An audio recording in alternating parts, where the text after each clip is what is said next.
The first thing I'm going to show you in this plant haul is the Eriogonum giganteum, also known as St. Catherine's lace. This plant at maturity can reach a height up to like 6 feet.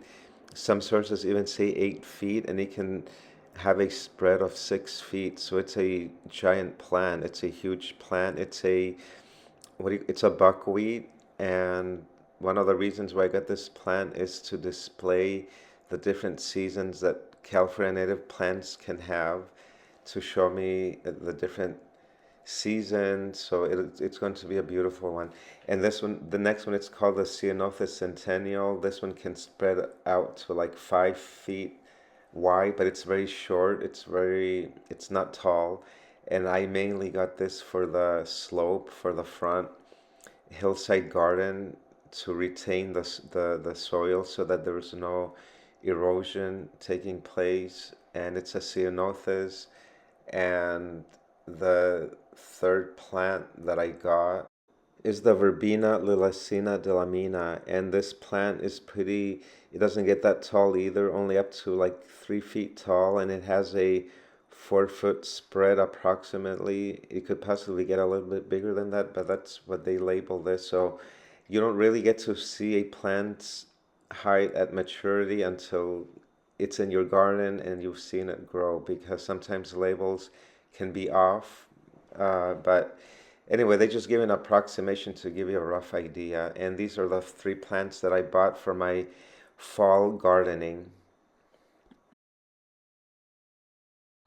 And now on to the pumpkin haul. So I have a little story about these pumpkins. On Thursday night, I had gone to Smart and Finals, and I saw the big pumpkins that were on sale for $5.99. But I wanted to see if they would go if lower in price, maybe by like November 1st. So I did go back on November 1st, but with my luck, they weren't there anymore. They stopped selling them. But then when I was paying for my items that I bought, I did see some pumpkins behind the cashier, and I asked her if those pumpkins were on sale, and I believe she said yes, that they were $1 or even $2. So she called, I think it was the manager, somebody higher than her, and she asked them if they were on sale, and that the other lady said no, and that she was donating them. And but I said, can I just at least buy one? And she was really nice enough to give me one of them. So she gave me a free pumpkin. I wanted more, but I couldn't, so she wasn't selling them to me. So I went to Home Depot. They all sold out there as well. They got rid of all their pumpkins. So I said, okay, that sucks, because I want to decorate my front porch with these huge pumpkins. So naturally, I just gave up on that idea, and I do have a few pumpkins that I did have, and I just said, okay, I'll just decorate with these few that I have. So I gave up on that idea. But today, I had lunch with a friend, and we were at this place um, near this market called Grocery Outlet Bargain Market, and I have seen this market in a few places already, but I had never gone inside one. But after we had, well, it was more of a late lunch slash dinner.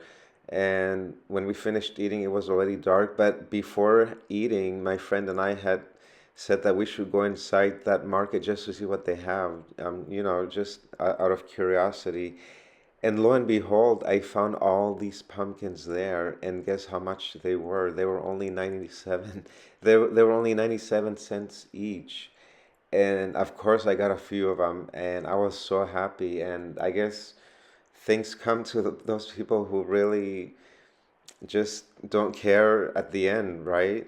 So I was really lucky. I only paid 97 cents for each of these pumpkins, and they're so beautiful. I think my favorite one is that one with the little, what do you call those things? Barnacles or whatever those things are. It just looks really beautiful. It's ugly, but it's beautiful, if that makes sense.